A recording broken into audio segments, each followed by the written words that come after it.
Nung nakaraan nga pala, inaisip ako mag-iyaw ng bangos dahil ako ay nakabakaw o nakahingi ng isang pirasong malaking bangos ay balak ko nga pala itong mag-iyaw at lagyan ng sobrang raming palaman na kamatis at sibuyas. At diyan nga ay nagpalingas na nga tayo mga kaidolo at napakabilis natin magpalingas dyan at lingas kagad dyan no. Isang saglit nga lang yan dahil ginamitan natin yan ng krudo upang mabilis tayo magpalingas ng uling. At maya maya nga lang pala ay atin ang gagayatin yung ating palaman na yan mga kaidolo no. Sobrang lakas na pa okay na nga tayo dyan. Pumasok na nga tayo sa loob dyan at nagulat nga tayo sa ating ipapalaman na isa pala tong parang ginto mga kaidolo. Ang kamatis ay sobrang mahal nga po pala kaya hindi natin natuloy yung ating plano na sobrang daming kamatis at sibuyas dahil nga sa mahal ng kamatis ngayon mga kaidolo ay hindi natin afford na lagyan ng maraming palaman.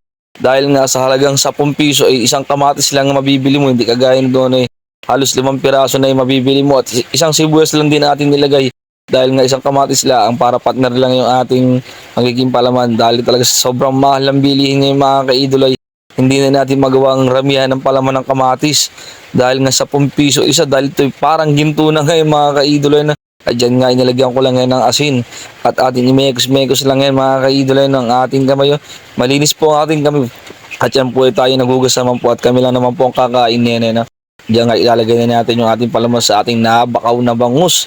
Ay no, sakto sana kung tayo nakabili ng mga 3 kamatis tsaka 2 sibuyas ay siguradong solid ng palaman yan no.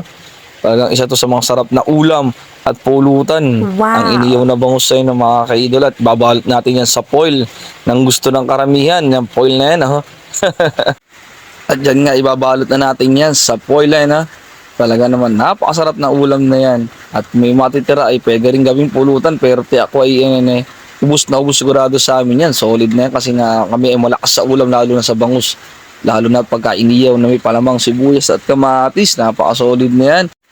At habang binabalot nga pala natin to, kung magustuhan nyo po ang video to, huwag nyo pong kalimutan, pindutin ang follow, like, and share na din mga kaidolo. Maraming salamat po sa walang sawang sumusuporta sa aking mga ginagawang videos and content dito sa aking profile. At sana i-follow nyo rin yung aking ginawang page na Kuya Kobis Vlogs. Maraming salamat sa mga solid natin followers at kaibigan. Ay na dito nga atin ang pinaypaya ng hirit yung ating pinalingasan kanina at pagdinangatan na talaga napakalakas ng baga na. Kaya maya lang ay atin na rin isasalang yung ating iniyaw na bangus mga kaidolo.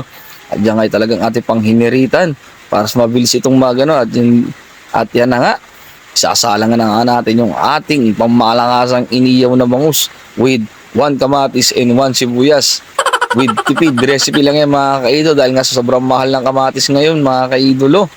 Isang kamatis at isang sibuyas at konting asin lang ang timpla niyan at sa sausawan na lang tayo babawi.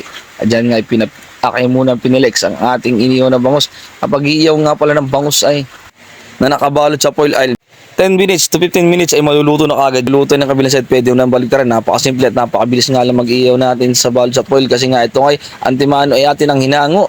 At ipapakita ko nga sa inyo yung itsura ng ating iniyaw na bangus nang ito'y maluto na. Napakasolid po na yan mga kaidol. Talagang mapaparami naman ako ng kain ito. Tiyak ay ubus na naman pati ang bahaw ng kapitbahay nito mga kaidol na. At grabe ang sausawan niya, solid sa sili tsaka sa kalamansi. At yun ulit mga kaidolo, kung magustuhan nyo po ang video nito, huwag nyo kalimutan pindutin ang follow, like and share. Hanggang dito na lang po, hindi ko na po sa ipapakita pagkain dahil nga po kakain na po kami. God bless po sa ating lahat.